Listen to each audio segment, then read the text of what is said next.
Elijah on Mount Carmel. Again, to remind you that if you've watched the film of me telling the story, that was made several years ago when I was in Taiwan. I hope you have enjoyed some of the scenery there. That was a great trip. A couple things about this particular story.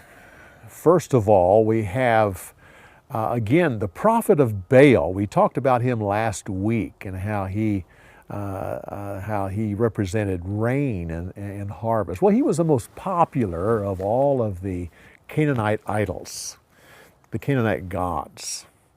He not only represented something very necessary in the fact of rain and harvest, but he also always came in the shape of a bull.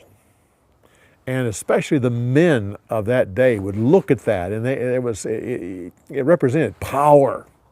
And to them it represented a lust for power. And it also represented sexual pleasures because of the bull and his cows. And so this God was revered and was very popular. Now, Elijah faces off with Baal on Mount Carmel.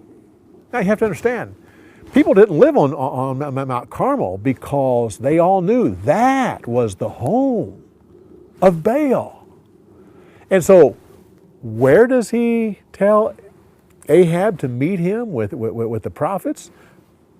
Mount Carmel. It's right there that people came and they knew what this meant. And so when he had all the prophets of Baal killed right there, he was in the center of the worship of Baal right there.